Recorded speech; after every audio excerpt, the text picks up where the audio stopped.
अध्याय 8। अध्याय 8 में हमने 2 पद वाले व्यंजकों का गुणनखंड करना सीखा था कल। आज हम बहुपदीय व्यंजकों का गुणनखंड करना सीखेंगे। पहले सिर्फ 2 ही व्यंजक थे, 2 पद थे, है ना। 3 पद वालों का भी किया हमने। कैसे किया? उभयनिष्ठ निकाल, ठीक है। लेकिन यदि 3 से अधिक पद दिए हों तब हम गुणनखंड कैसे करेंगे उस व्यंजक का? इसके लिए हम करते हैं, कौन सी विधि अपनाएंगे? समूहीकरण। कौन सी विधि बेटा? समूहीकरण। ठीक है।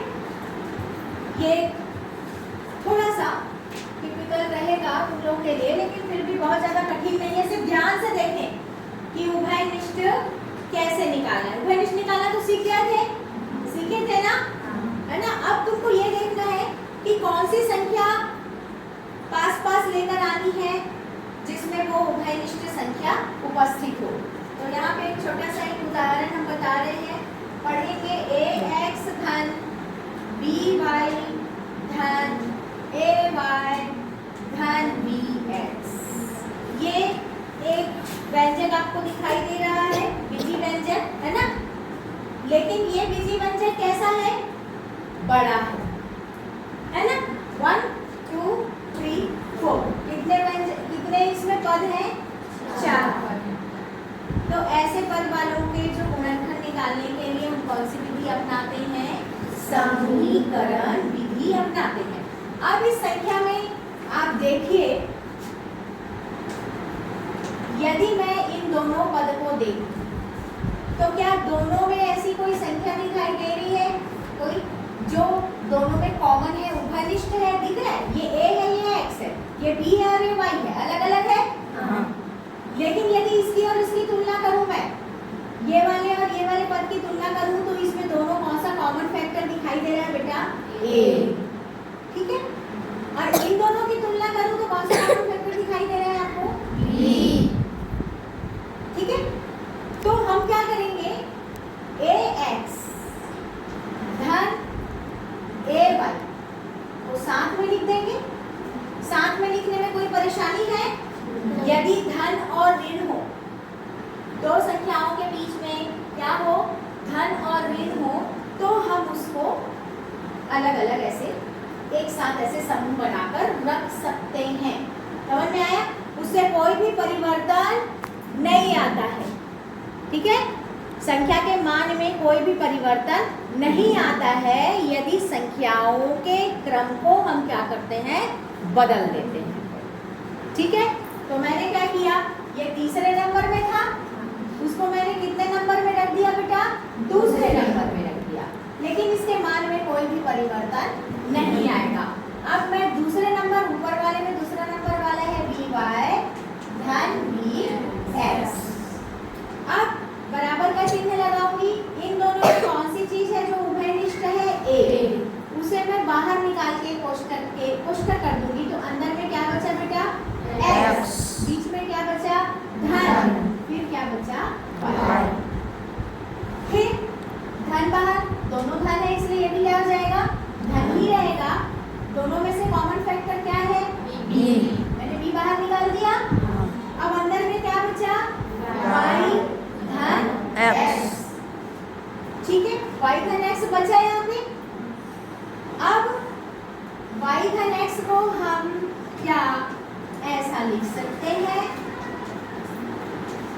x धन y इसमें लिख सकते हैं, क्योंकि संख्याओं के क्रम को बदलने से संख्या के मान में कोई भी परिवर्तन नहीं आता। इसे हम कौन सा नियम कहते हैं बेटा?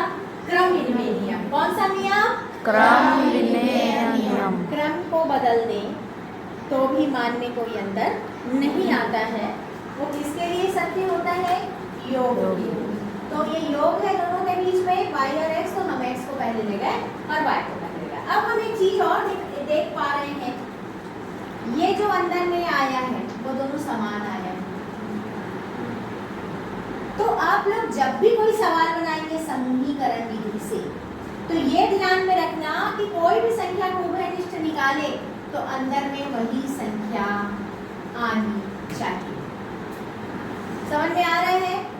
तो ये क्या है बेटा आपका उत्तर है। इसको और भी लिख सकते हैं, इसमें भी x धन y है, इसमें भी x धन y है, दोनों में है। तो मैं क्या करूंगी, x धन y को यदि मैं बाहर निकालूं एक साथ, तो इसमें क्या बच जाएगा a, बीच में क्या बचेगा धन, और इसमें क्या बच जाएगा b, क्योंकि इसमें से भी x धन y कहाँ है, बाहर। बच्चों को समझ में आया कि नहीं आया? आ रहा है, ठीक है। यही हमारा क्या हो जाएगा उत्तर। एक आध और हम सवाल आपको समझाएंगे जिससे क्या हो जाएगा, आप लोगों को समझ में आएगा कि क्या करना है। चलिए दूसरे नंबर का सवाल ले लेते हैं। एक सवाल है, ध्यान से देखेंगे ब्लैक बोर्ड की तरफ, सभी अपनी पुस्तकें बंद कर देंगे अभी, है ना।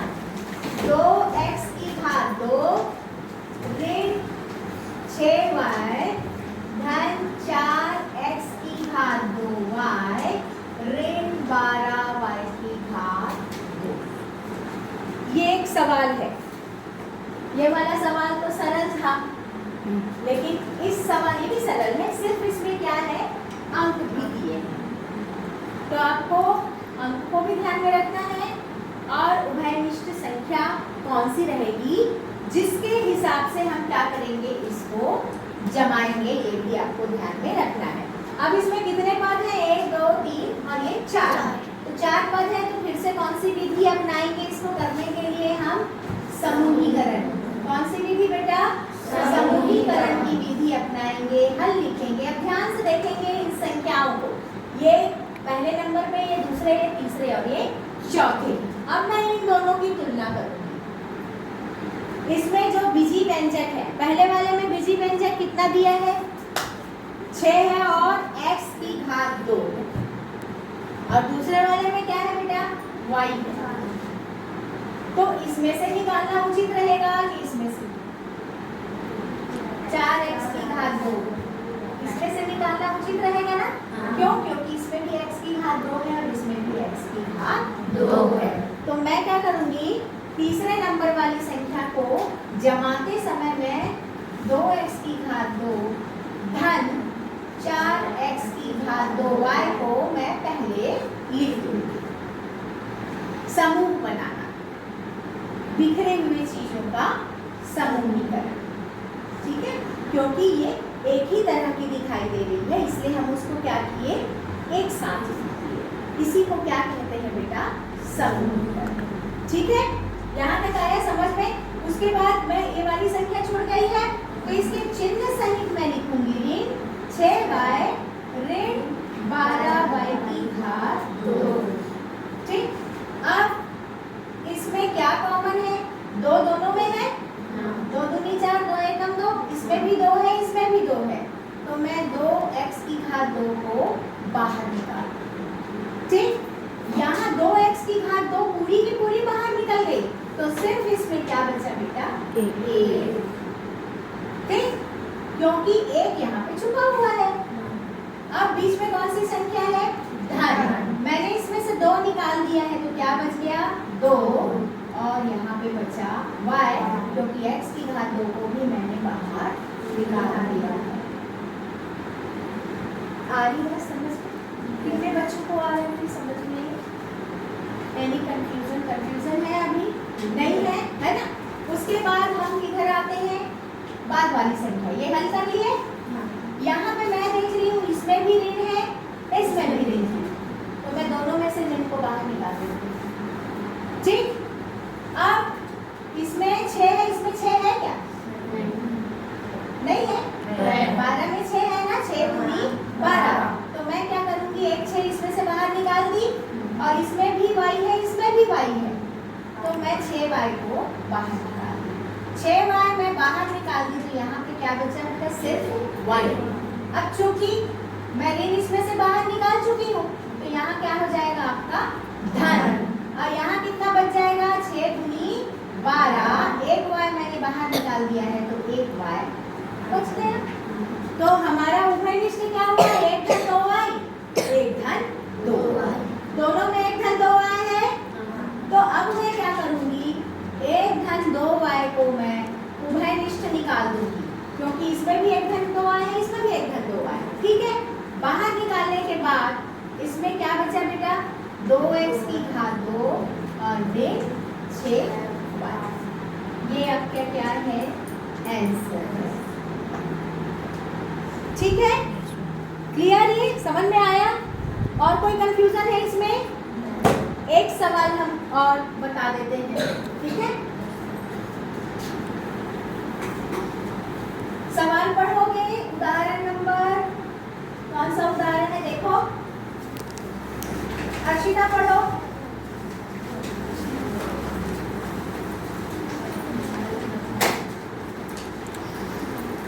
उदाहरण नंबर है आपका 6।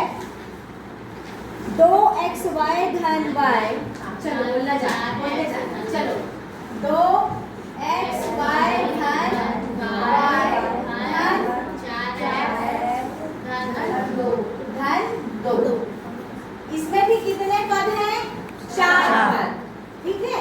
इसका हम कौन सी विधि से गुणनखंड करेंगे? समूहीकरण विधि से हम इसका गुणनखंड करेंगे। अब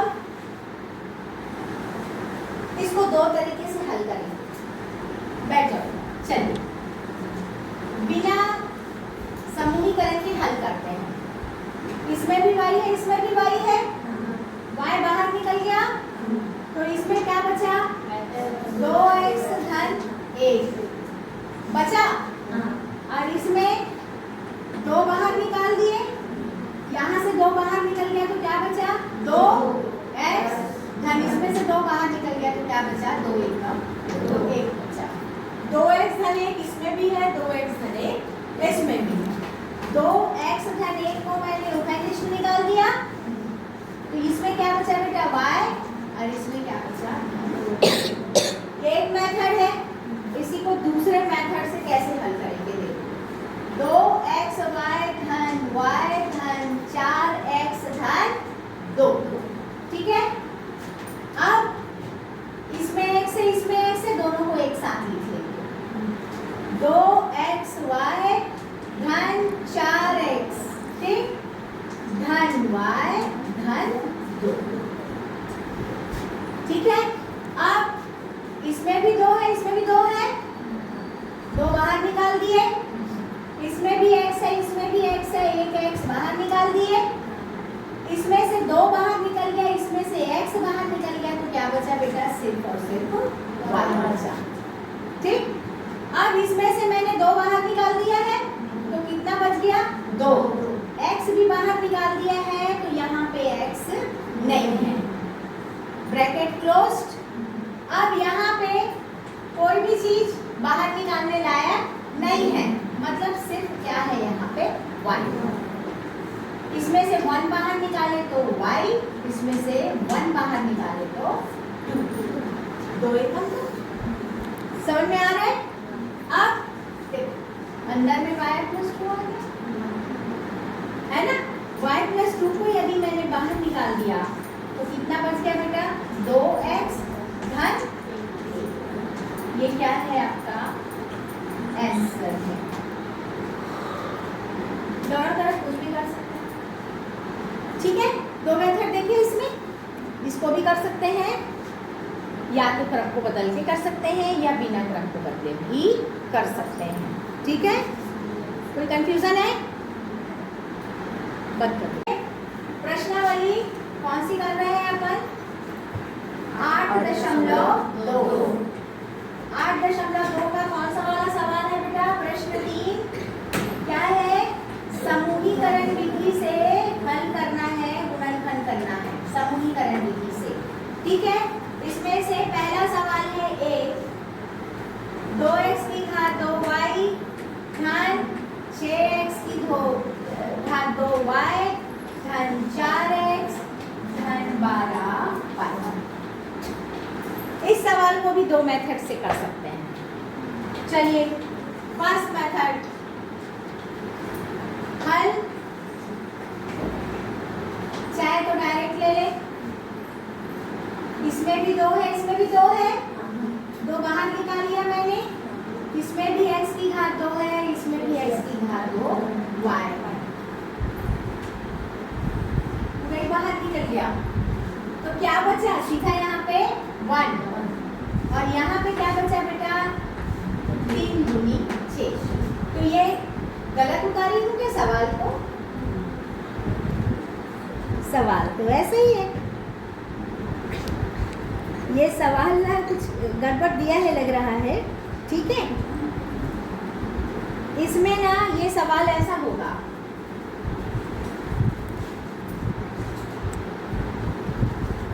ठीक है, ऐसा होना चाहिए। तो हम बाहर किसको निकालेंगे बेटा? बाहर किसको निकालेंगे? दो, एक ठो x है और एक y, ठीक है। ये बाहर निकला, सवाल गलत दिया है, वो सवाल गलत है ना। अब देखो, दो बाहर निकाल दी इसमें से, ध्यान से देखेंगे सभी बच्चे। एक दो बाहर निकल गया, एक x बाहर निकल गया, एक y बाहर निकल गया, तो सिर्फ क्या बचा? एक x। ठीक, बीच में कौन सा चीज है? धन। अब इसमें से दो मैंने बाहर निकाल लिया है, 6 बराबर क्या होता है बेटा? 2 तिया 6, उसमें से मैंने 2 बाहर निकाल लिया है, तो क्या बचा यहाँ पे? 3। एक x बाहर निकल गया है, एक y भी बाहर निकल गया है, तो सिर्फ क्या बचा यहाँ पे? y। ठीक है, आ रहे समझ में? उसके बाद हम आते हैं, ये भाग इधर वाला हो गया धन। दोनों में क्या है कॉमन? 2 की 4, इसमें भी 4 है, इसमें भी 4 है, 4 को बाहर निकाल दें, सिर्फ 4 बाहर निकलेगा, क्योंकि चर संख्या इसमें कॉमन नहीं है। तो हमने 4 बाहर निकाल लिया, तो यहाँ पे क्या बचा? सिर्फ x बचा। फिर बीच में कौन सा चिन्ह है? धन का। इसमें से 4 बाहर निकाल दिए, तो 4 तिया 12। मैंने 4 बाहर निकाल दिया, तो अंदर में क्या बचा बेटा? 3, और साथ में बचा आपका y। देखो बीच की संख्या एक समान है, x धन 3y, x धन 3y। अब मैं क्या करूंगी? x धन 3y को उभयनिष्ठ निकाल लूंगी, तो अंदर में कितना बच जाएगा बेटा? 2xy धन 4। ये आपका आंसर है, ठीक है। किसी दूसरे मेथड से भी इसको कर सकते हैं, लेकिन इतना सफिशिएंट है, ठीक है। और कोई सवाल इसमें से देखो जो तुम लोगों को लग रहा है? देखो ई वाला सवाल में तो डायरेक्ट बाहर निकल जाएगा, एफ में भी डायरेक्ट बाहर निकल जाएगा, और जी में भी डायरेक्ट बाहर निकल जाएगा। तो कितने सवाल हल हो गए? 4 सवाल, है ना। अब आपका बचा बी, सी और डी। बना लोगे? तो ये आपका होमवर्क रहेगा।